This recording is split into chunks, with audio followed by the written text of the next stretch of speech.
আসসালামু আলাইকুম রহমতুল্লাহ বরকাত। আজকে আমরা গ্রুপ বা ফ্যামিলি সম্পর্কে জানব। এই গ্রুপগুলো এই কারণে জানতে হয়, কারণ হলো কোরআনে বিভিন্ন ধরনের ভার্ব থাকে। কিছু 4 অক্ষর বিশিষ্ট, 5 অক্ষর বিশিষ্ট এরকম ভার্ব থাকে। তো আমরা সেগুলো সম্পর্কে ভালোভাবে জানার জন্য এই গ্রুপগুলো পড়তে হয়। অনেকগুলো গ্রুপ আছে, আমরা মোট 10টি গ্রুপ পড়ব, যেগুলা পড়লে কোরআন বোঝার জন্য যথেষ্ট হবে। দেখেন, ফাআলা এটা হলো 1 নাম্বার গ্রুপ। ফা আইন লাম ফাআলা এটা হলো 1 নাম্বার গ্রুপ। এটা দেখলে আমরা যখন ফা আইন লাম 3 অক্ষর বিশিষ্ট ভার্ব এমন দেখব, তাহলে বুঝবো এটা হলো গ্রুপ নাম্বার 1 ফাআলা।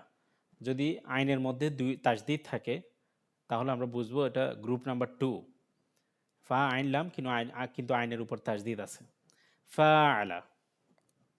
যদি ফা এবং আইনের মাঝখানে একটা আলিফ থাকে, তাহলে আমরা বুঝবো এটা হলো গ্রুপ নাম্বার 3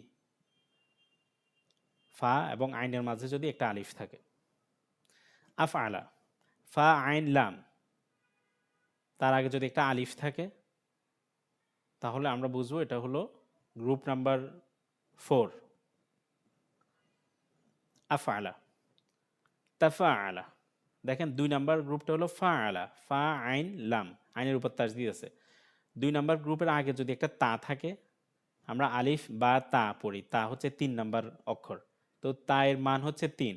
আর ফাআলা এটা হলো 2 নাম্বার গ্রুপ, তাহলে 2 নাম্বার গ্রুপ আর তা এর মান হলো 3, 3 আর 2 মিলে হলো 5, এটা হলো 5 নাম্বার গ্রুপ তাফাআলা।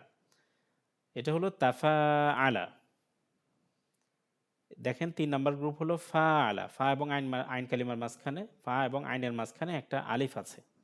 তো এখানে ফা এবং আইনের মাঝখানে একটা আলিফ আছে, এটার সাথে মিল আছে, কিন্তু শুরুতে একটা তা। আমরা এই তাটার মান পড়েছিলাম 3, অর্থাৎ এটার মান হলো 3, তাহলে এই তায়ের মানও 3।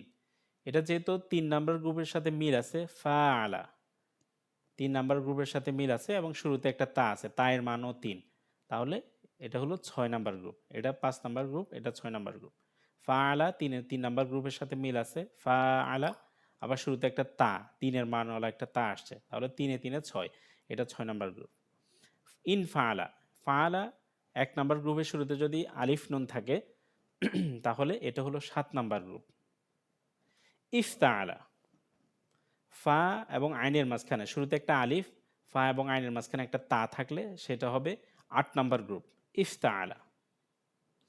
ইফ আল্লাহ, এটা ইফ আল্লাহ কোরআনে খুব কমই ব্যবহার হয়, মাত্র 3 থেকে 4টা শব্দ, 3টা শব্দ কোরআনে আসছে, 9 নাম্বার গ্রুপ এটা। ইফ আল্লাহ, শেষে শুরুতে আলিফ থাকবে এবং লামের মধ্যে তাসদিদ থাকবে, যেটা শেষ অক্ষর আছে সেটার মধ্যে তাসদিদ থাকবে, তাহলে ইফ আল্লাহ এটা হলো 9 নাম্বার গ্রুপ। ইস্তাফা আলা, ফা আইন লাম, এর শুরুতে যদি আলিফ সিন তা থাকে, তাহলে এটা 10 নাম্বার গ্রুপ। তাহলে ফা আলা এটা হলো 1 নাম্বার গ্রুপ, ফা আলা মাঝখানে তাসদিদ এটা 2 নাম্বার গ্রুপ, ফা আলা আলিফ, ফা এবং আইনের মাঝখানে আলিফ 3 নাম্বার গ্রুপ, আফ আলা, ফা আইন লামের আগে একটা আলিফ আছে, এটা 4 নাম্বার গ্রুপ। তাফা আলা, ফা আলা যে 2 নাম্বার গ্রুপের শুরুতে একটা তা, এটা 5 নাম্বার গ্রুপ, যেহেতু তা এর মান হলো 3। তাফা আলা 3 নাম্বার গ্রুপের সাথে একটা তা আছে, তাহলে এটা 6 নাম্বার গ্রুপ। ইন ফাআলা, ফাআলার 1 নাম্বার গ্রুপের শুরুতে আলিফ নুন থাকলে এটা 7 নাম্বার গ্রুপ। ইফতাআলা এটা হলো 8 নাম্বার গ্রুপ।